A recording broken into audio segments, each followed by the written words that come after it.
这臭丫头，就不能委软点儿？我不，师傅教我的玄学之道，贵在直指本心。那我收回那句话。你骗人！你说千年的王八，万年的龟，你至少能活500岁，还要带我吃好吃的。九九啊，生死有命，休要难过。师傅走后，你下山去。下山？我去哪儿？我不走，我要陪着师傅。你留在山上干嘛？喝西北风？师傅这辈子攒的棺材本都给你缝在棉袄里了，你下山去京城找你爹去。我爹？师傅不是说我是石头缝里蹦出来的吗？我还有爹？有，你爹是个将军。将军？是不是比山下的县太爷还大？大得多。他叫沈重远，是当朝镇北大将军。当年把你送来的是他的亲信，他说你娘生你的时候难产去了，你爹在外征战，实在没法子养你，才把你托付给我。那我爹为啥从来没来看过我？他大概不知道你还活着。啊？当年那人说你娘没了，你爹在边关打仗，怕他分心，就没说你还活着。后来那人再也没回来，我托人打听，说是战死了。原来我是被忘在道观里的小可怜。可是师傅，我真的不想走，这里就是我的家。没有可是，九九，师傅这辈子最得意的事儿就是捡到了你。你是天生吃玄学这碗饭的人，但你也是个3岁半的小娃娃，你得有人疼，有人护着。别哭，哭起来不好看。记住，你爹是大官，你是大官的女儿，谁欺负你，就用师傅教你的本事收拾他。那收拾不了呢？收拾不了的就跑，跑得远远的，别回头。师傅，你还有什么要跟我说的吗？有，九九，你这辈子最大的劫数就是你爹。你天生克爹，他天生克你，你们爷俩凑一块够喝一壶的。那怎么办啊？所以我给你算了八字，改了命盘，从今往后不是克爹的命，你是你爹的福星。师傅，你行，你别丢下我啊！这件缝了银子的棉袄要带上，师傅的桃木剑要带上，黄纸、朱砂笔，还有师傅手写的玄术入门都要带上。师傅，我走了，我去找我爹了。等我把爹找着了，就带他回来看你，给你带好多好多好吃的。我沈九九3岁半，正式下山找爹爹去喽！不疼不疼，师傅说过下山找爹不能哭。什么味道？好浓的血腥味。喂，你还活着吗？师傅说救人一命胜造7级浮楼，看你快死了，我就拉你一把吧。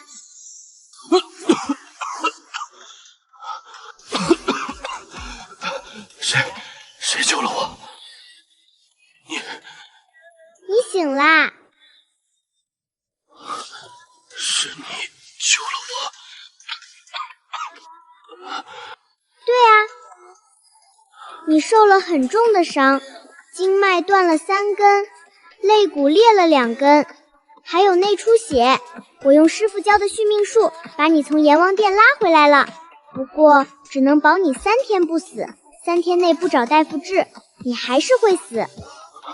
你到底是谁？我叫沈九九，3岁半。你呢？你叫什么名字？萧景行。萧景行，这名字有点耳熟。算了，不重要。萧景行，你有钱吗？什么？钱，银子。我要去京城找我爹，没钱坐马车。你穿得这么好，人长这么帅，一看就有钱，能借我点吗？等我找到我爹爹，让他加倍还你。你真的只有3岁半？真的呀，要不要看我的生辰八字？师傅给我写的，还有我爹的名字和籍贯，你看。沈重远，你是镇北大将军沈重远的女儿啊？你认识我爹？认识，不仅认识，还很熟。你爹沈重远是镇北大将军，镇守北境雁门关，手握10万大军。3个月前，北敌一来犯，你爹率军迎战，大获全胜。哇塞，我爹爹好厉害！可是什么？你爹打了胜仗，朝廷里有人说他拥兵自重，意图谋反。皇上没下旨治罪，但已经派了钦差去北境，明伪考军，实为查案。所以有人要害我爹爹？是，不止害他，是想让他万劫不复。那你呢？你是好人还是坏人？我若是好人呢？那我救你就救对了。我要是坏人呢？那我就再把你打晕，送你回阎王殿去。你师父让你去京城找你爹？对啊，师父说让我去京城找他，让他养我。难道我爹爹不在京城？你爹此刻在北境雁门关，京城只有将军府，常年空着，你去了也找不到人。不对，师父从来不会错的。不对，我爹爹3个月后会回京城。你怎么知道？算的，师父教我的。我爹爹奉旨回京，路上会出大事。你说什么？什么大事？我不知道具体是什么，但卦象显示是大凶，是死劫。所以我要去京城，等我爹爹回来，我要保护他。我是他的福星，我不能让他出事。好，我送你去京城。真的吗？真的，但我有个条件。什么条件？只要能去找我爹爹，我都答应。从现在起，你不能让任何人知道你会玄术，尤其不能让人知道你能算命。泄密会给你和你爹带来杀身之祸，你明白吗？我明白了，我答应你。拉钩。好，拉钩。拉钩上吊，100年不许变，变了就是大混蛋。就这样，3岁半的我和浑身是伤的萧景行一起踏上了前往京城医馆。大夫见了萧景行的伤势，吓了一跳，忙问：“你怎么伤成这样？”萧景行淡淡道：“遇上了山匪。”大夫不再多问，赶紧给他包扎上药。我坐在一旁晃着小腿，看着萧景行被折腾得龇牙咧嘴，忍不住偷偷发笑。笑什么笑？萧景行没好气地瞪我，我撇撇嘴，笑你怕疼？一个大男人包扎个伤口都龇牙咧嘴，丢不丢人？大夫忍不住笑了。小姑娘，你爹这伤可不轻，换你也疼。他不是我爹，我立刻纠正，他是我在路上捡的，你能不能别用捡这个字？萧景行无奈道。包扎完，萧景行在医馆躺了一天，我在旁边守着，没事就掏出师傅写的玄术入门翻看。萧景行瞄了一眼，问：“你认字会认？师傅教的。”我头也不抬地说：“你师傅都教了你什么？”他追问，我掰着手指头数识字、算术、星象、八卦、奇门遁甲、符箓咒术、医术草药，还有做饭、洗衣服、补袜子。萧景行的表情从惊讶变成复杂。你才3岁半，师傅说我天赋异禀，学东西特别快。我骄傲地挺了挺小胸脯。师傅还说，要不是他走得早，还能教我更多。萧景行沉默片刻，轻声道：“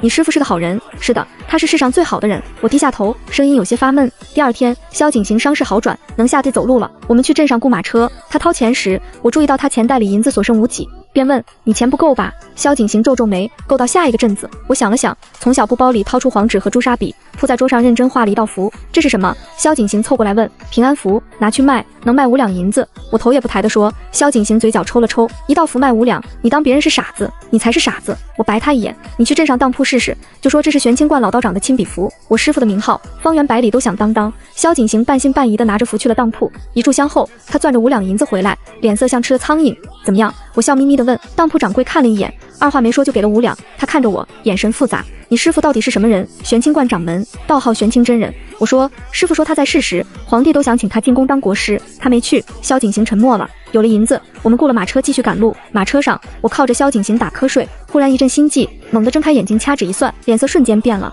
怎么了？萧景行立刻察觉异样，前面有危险，30里外有劫匪。我说，萧景行脸色一沉，你怎么知道？算的。我摸出桃木剑和符纸，别担心，我来处理。萧景行看着我这3头身小娃娃拿着桃木剑比划，欲言又止，最终还是没说话。马车走了20里，萧景行让车夫停下，说要绕路，车夫却道前面是官道，从来没有劫匪，不肯绕路。萧景行正要发火，我拉住他的袖子，别绕路，绕路也没用，劫匪就是冲着我们来的。萧景行眼神一凛，冲我们来的，你知道是谁？我又掐指一算，心里有了数，有人想杀你，你到底是什么人？为什么有人要杀你？萧景行沉默片刻，终于说实话，我是镇北军的人，你爹的副将，朝廷派人去北京查你爹，他让我进京打探消息，没想到消息走漏，没到京城就被伏击了。我盯着他看了好一会儿，你没说谎，那你为什么要送我去京城？你赶紧去办你的事才对。萧景行苦笑，我伤成这样，现在去京城也是送死，不如先把你安顿好再想办法。我歪着脑袋笑了。萧景行，我们做交易吧，我帮你摆平前面的劫匪，还帮你查清楚是谁要杀你，你帮我找到我爹，把我送到他身边，怎么样？萧景行看着我，想说我疯了，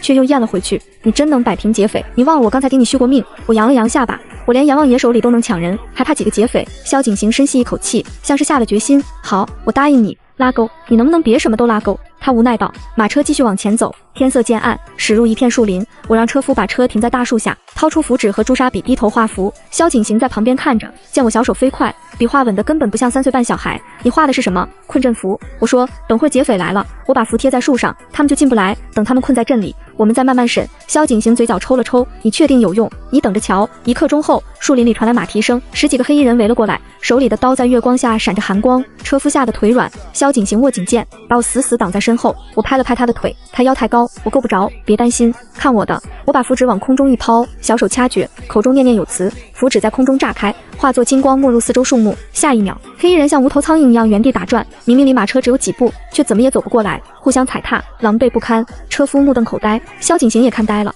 这是什么？八卦困阵，师傅教我的入门阵法。我得意的晃脑袋，这些笨蛋要在里面转1整晚才能出来。萧景行看着阵里的黑衣人，又看看我，深吸一口气，沈九九，你到底是什么怪物？我们轻松拿下黑衣人。萧景行审问后得知，他们是京城里某个大人物派来的，目的是阻止他进京。至于幕后主使，这些小喽啰也不知道。看来京城里有人不想让你爹好过。萧景行皱着眉说，那就更有趣了。我笑眯眯地说，我们去京城，把猎人揪出来。萧景行看着我，忍不住打了个寒战，觉得这小奶团子笑起来比刀还可怕。接下来的路程还算顺利，我时不时掐指算吉凶，避开了好几波追兵。萧景行从最初的半信半疑，变成了对我言听计从。往左走，右边有埋伏，今天不宜赶路，在镇上歇一天。那个客栈老板面相不善，换一家。每当我说这些，他从不追问，直接照做。车夫好奇问我怎么知道，我说我是算命的，他只当我是小孩子开玩笑。经过大半个月赶路，我们终于到了京城。我趴在马车窗户上，看着外面人来人往的街道，眼睛都看花了。萧景行，京城好大，比你那个道观大多了。我那是道观，不是山沟沟。我气鼓鼓的纠正。马车在一条安静的巷子前停下，萧景行带我走进巷子，在一扇黑漆大门前停下，门上匾额写着裴府。这是哪儿？我问。我舅舅家。萧景行说，我在京城没有住处，只能先住这儿。我舅舅裴正清是翰林院编修，人很老实，绝对信得过。他蹲下来认真看着我，九九，记住，进了这个门，你就是我远房表妹，从乡下来投亲的。你不会玄术，不会算命，只是个普通乡下小姑娘，明白吗？还有你今年3岁半，该哭就哭，该闹就闹，别总装大人，太老成会惹人怀疑。知道了知道了，真啰嗦。我摆摆手。萧景行拉着我的手敲响大门，开门的是中年管事李妈妈。她看到萧景行惊喜的叫，表少爷，您怎么来了？老爷天天念叨您呢。李妈妈，好久不见。萧景行笑着说，我带了远房表妹来，家里没人了，来京城投奔我，想先在舅舅这儿住几天。李妈妈低头看到我，心瞬间被击中。哎呀，这小丫头长得真招人疼。几岁啦？李妈妈好，我叫九九，3岁半。我甜甜的打招呼，3岁半就这么懂事，真乖。李妈妈拉着我的手，走，妈妈给你做好吃的。萧景行在后面喊，李妈妈，你不核实一下她的身份？李妈妈头也不回，这么好看的小丫头，还能是坏人不成？我回头冲萧景行做鬼脸，他无奈地叹了口气。裴府不大但雅致，院子里种着桂花树，墙角摆着兰花，一看就是读书人家。裴正清听说外甥来了，连忙从书房出来。景行，你怎么来了？脸色怎么这么差？受伤了？受了点小伤，不碍事。萧景行轻描淡写，舅舅，这是我远房表妹沈九九，她爹没了，来投奔我，想先在您这儿住几天。裴正清蹲下来打量我，我也歪着脑袋看他，他面相正直，命格不错，虽官运不旺，但一生平安。裴伯伯好。我甜甜的叫了一声，裴正清立刻笑了。好好好，小九九，正好我家小丫头也3岁半，让她跟你玩。她转头让李妈妈去叫小姐。不一会儿，一个穿粉色小裙子的小女孩跑过来，扑到裴正清怀里，好奇地看着我。她是谁啊？这是九九，以后跟你住几天，你要好好跟她玩。裴正清说。小女孩走过来拉住我的手，笑得灿烂。你好，我叫裴元宝，今年3岁半。你会玩过家家吗？会，我点头。太好了，以前都没人跟我玩。裴元宝高兴地蹦起来。我们以后天天玩。我看着他，心里暖暖的。师傅说的对，我虽会玄术，可也是个小孩子，在裴府住得很滋润。裴正清虽俸禄不多，对我和元宝却从不抠门，每天变着花样做美食。李妈妈把我当亲孙女疼，晚上还给我们讲故事。元宝天天黏着我，我们一起堆沙包、踢毽子、捉迷藏，虽幼稚，我却玩得很开心。萧景行也没闲着，白天出去打探消息，晚上回来跟我汇报。他在查2件事，一是谁伏击他，二是朝廷里谁在针对我爹。查到了吗？我坐在床上晃着小腿问，有点眉目了。萧景行压低声音，伏击我的人很可能是兵部侍郎周鹤年派来的，他跟你爹有过节，一直想扳倒你爹。我掐指一算，眉头皱起，这人命格很硬，不好对付，你有办法接近他吗？很难，他是3品大员，我一个副将根本够不着。萧景行说。我眼睛一转，计上心来，我们让他主动来找我们，你找个靠谱的人，冒充算命先生，我教他说辞，只要算得准，名声传出去，自然有人找上门。萧景行犹豫半天，最终叹了口气，我试试。第二天，萧景行带回来一个30来岁的瘦高男人，名叫刘二，以前是镇北军斥候，腿伤退伍后开杂货铺，人很机灵。萧哥，你说的高人就是这小丫头。刘二一脸懵，就是我呀。我笑眯眯地说。萧景行面无表情，别看他小，真有本事，你照他说做就行。我仔细教了刘二几套说辞，还给了他几道符阵场面。刘二半信半疑地去集市支了摊子，挂幡写着铁口直断，一挂10两，虽贵的离谱，但第一天就开张了。一个卖豆腐的老妇人丢了儿子，刘二按我教的，说他儿子在东边300里，半个月后会托人带信。老妇人将信将疑地走了。半个月后，消息果然应验，刘二的摊子一下子火了。接下来几天，刘二接连算准好几件事。王员外丢的牛在西边河滩，李寡妇的金镯子在灶台砖缝，赵秀才赶考能中。一时间神算刘半仙的名号传遍京城，有富家公子来砸场子。刘二按我教的，说他出门踩了狗屎。公子低头一看，果然如此，灰溜溜的走了。刘半仙的名号更响了，连朝中官员都开始打听。萧景行跟我汇报时表情复杂，你就不怕露馅？不会，我算的每一卦都是真的。刘二只是替我说而已。我吃着糖葫芦含糊道，周鹤年那边有动静了吗？我掐指一算，笑了。明天周鹤年府上的管家会来找刘二，你让刘二告诉他一句话。我凑到萧景行耳边嘀咕了一通，他脸色骤变。你确定？确定，一切都在我掌握之中。第二天，周管家果然来了，他40来岁，穿绸缎袍子，精明干练，走到摊子前问，你就是刘半仙？刘二不卑不亢的点头，正是。先生要算卦。周管家掏出一锭银子拍在桌上，我家老爷让我算算最近府上会不会有祸事。刘二看了看银子，盯着周管家的脸皱起眉，这位爷，您府上最近是不是有白事？周管家脸色微变，没有。那我算错了，这卦我不算了，银子您拿回去。刘二笑道。周管家盯着他看了半晌，又掏出1块碎银子，说吧。刘二收了银子，掐指一算，贵府东南方向，3日之内必有血光之灾。周管家脸色大变，你确定？确定，但有破解之法。刘二说，让你家老爷把东南方向的人都调走，3日之后灾祸自消。周管家急匆匆地走了。当天晚上，萧景行回来告诉我，周鹤年果然把东南方向的仆人调走了，自己也搬到了西边厢房。第二天夜里，东南方向的屋子塌了，房梁断了，要是没人调走，至少要死好几个人。不是我调的，是刘二。我纠正道。萧景行深吸一口气，九九，你真能预知未来？能，但只能看到一些片段，像雾里看花。我说房梁断的是我看到了片段，不确定具体时间，所以说3日之内，这样无论哪天他都准。萧景行沉默良久，眼眶有些红。你师傅说的对，你是你爹的福星。我没说话，我还算到屋子他不是意外，是周鹤年自己动的手脚，他在试探刘二的深浅，这意味着周鹤年很快会亲自找上门，而裴府却先出了事。那天下午，我和元宝在院子里玩捉迷藏，我数完时却找不到元宝了，我在院子里找了一圈都没有，掐指一算，心里一沉，元宝不在裴府，被人带走了。我跑去找李妈妈，她起初不信，翻遍裴府没找到，才彻底慌了。裴正清和萧景行也赶来了，裴正清急得团团转，萧景行脸色铁青。九九，你能算出来元宝在哪吗？我闭上眼睛掐指细算，元宝在西北方向，离裴府5里地，被关在一间民房里，里面有2个人守着，外面有3个人巡逻。带走他的是周鹤年的手下。萧景行瞳孔一缩，他为什么要抓元宝？不是为了元宝，是为了你。我看着他，他知道你是镇北军的人，也知道你在查他，想用元宝要挟你，或者引你上钩。萧景行咬咬牙，起身就要往外走。等等，我拉住他的衣角，你就这么去？是去送死？那我也得去。元宝才3岁半，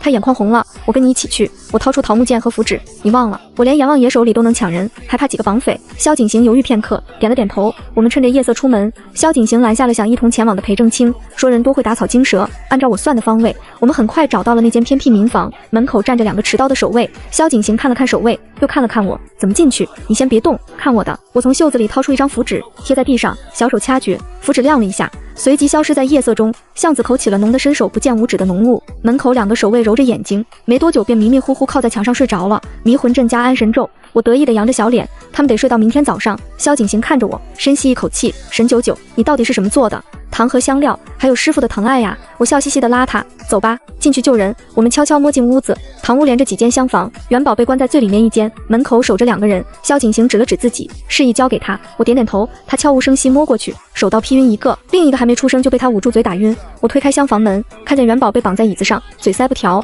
眼睛哭红的像受惊的小兔子。元宝，我跑过去解开绳子，拿掉布条，他立刻扑进我怀里大哭。九九，我好怕，他们好凶，我以为我要死了。没事了，没事了。我拍着他的背轻声安慰，有我在，谁也伤不了你。萧景行走过来抱起元宝，警惕地看了看四周，快走，别惊动巡逻的人。我们刚走出屋子，就撞上3个巡逻守卫，为首的人先是一愣，随即冷笑，我就说今晚安静，原来有耗子溜进来了。萧景行把元宝塞给我，挡在身前抽出剑，九九，带元宝先走。我不走，我抱着元宝倔强的摇头，他急得皱眉，听话。我没理他，一只手抱元宝，另一只手掏出符纸抛向空中，符纸炸开化作金光罩住3人，他们瞬间动弹不得，定身符只能定1盏茶时间。我拉过萧景行的手，快跑！萧景行愣了愣，随即抱起我和元宝，撒腿就往裴府跑。回到裴府，裴正清看到元宝，老泪纵横地抱着女儿大哭，李妈妈也跟着抹泪，说若是小姐出事，她也不活了。元宝吓坏了，一直攥着我的手不放，我陪着她讲故事，哄她睡觉。九九，她迷迷糊糊拉着我，你会一直保护我吗？会的。我认真点头，你是我最好的朋友，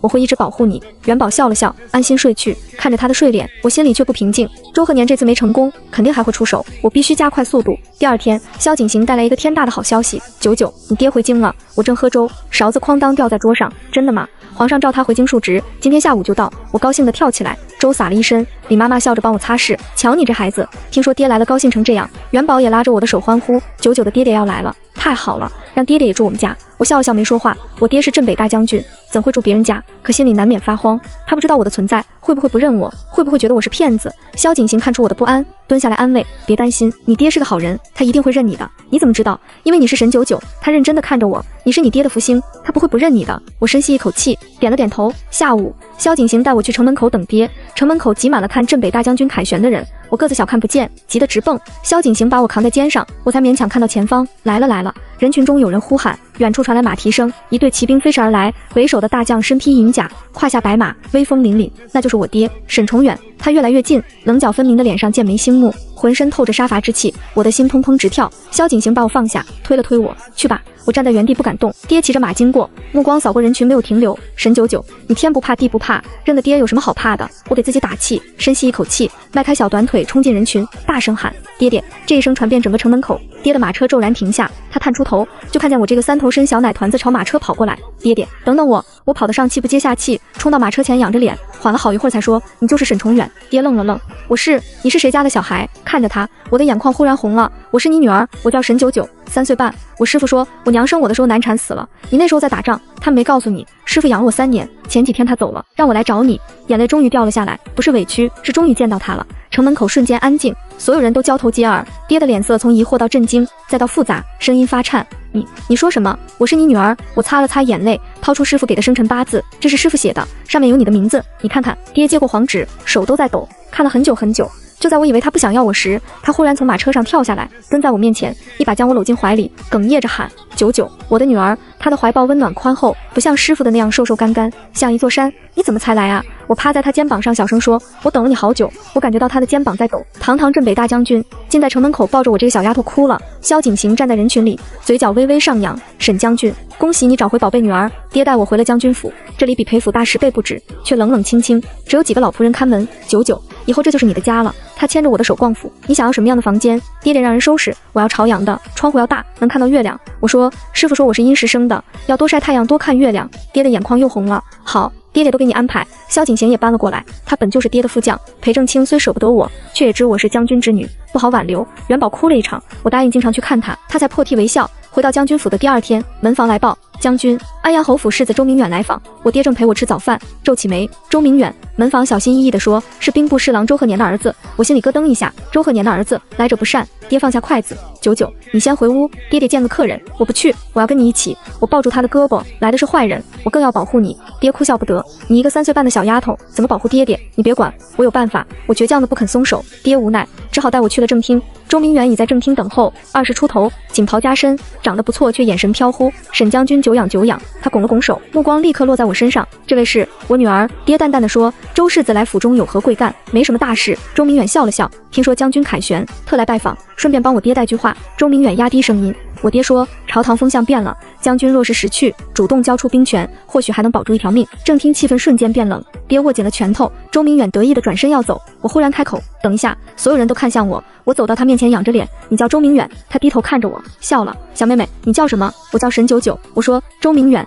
你印堂发黑，3日之内必有血光之灾。周明远愣了愣，随即哈哈大笑，这小丫头真有趣。沈将军，你女儿不光可爱，还挺会说话。他大笑着走了，爹的脸色却很难看，蹲下来问九九，你说的是真的？我认真点头。3天之内他会摔断腿，你怎么知道？我说算的，3天后你就知道了。爹看着我，欲言又止。3天后，消息传来，安阳侯府世子周明远在城外跑马时，马受惊将他摔下，左腿骨折。当时我正在院子里跟萧景行学扎马步，他听到消息，手里的剑差点掉在地上，转头看着我，眼神复杂的像见了鬼。我点点头，我说过3天之内有血光之灾，这不就应验了？他深吸一口气，压下震惊，继续指导我。这消息很快传遍京城，镇北大将军3岁半的女儿预言周明远摔马，有人说我是小仙童，有人说我是妖孽，更多人好奇我的来历。爹听到议论，严肃地对我说：“九九，以后别再给人算命了，会给你惹麻烦的。”可是我已经算了，而且很准，正因为准，才更不能算。爹眉头紧锁，朝堂上的人最怕未卜先知的人，他们会把你当成威胁除掉的。我不怕，我会保护自己，也会保护爹爹。你相信我吗？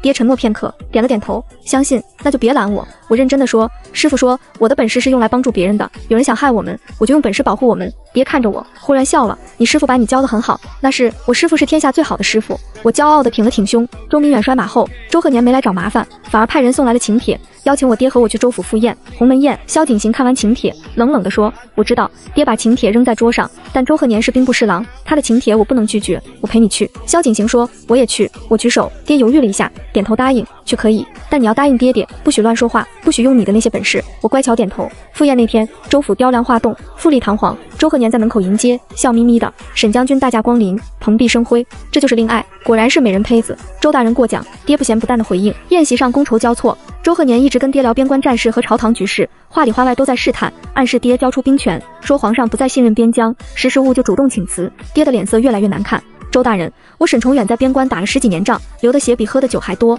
皇上若觉得我该退，我二话不说，但让我主动交兵权，做不到。周鹤年的笑容僵了。沈将军，你这话可就不好听了，不好听就别听。爹站起身，九九，我们走。我正要起身，周鹤年忽然开口：“沈将军，你女儿的事我听说了，3岁半就会算命，预言了我儿子的血光之灾。沈将军不觉得蹊跷吗？有什么蹊跷？”爹冷冷地说：“不过是小孩子胡说八道，碰巧说中而已。”周鹤年笑了：“沈将军，你信吗？”爹沉默片刻：“我信不信不重要，重要的是我女儿才3岁半，什么也不懂。”周大人把心思放在一个小孩子身上，未免太掉价了。周鹤年的笑容彻底消失。沈崇远，我给你最后一次机会，交出兵权，带女儿离开京城，否则怎样？我忽然开口，所有人都看了过来。我走到周鹤年面前，仰着脸说：“周大人，你印堂发黑，七窍泛青，不出7日，必有牢狱之灾。”周鹤年脸色骤变，你说什么？我说你很快就要坐牢了。我重复道，你做的那些事，贪墨军饷，通敌卖国，陷害忠良，每一桩每一件都有人证物证。正厅瞬间安静，所有人都目瞪口呆。爹急忙走过来想拉我，九九，爹爹，你别拦我。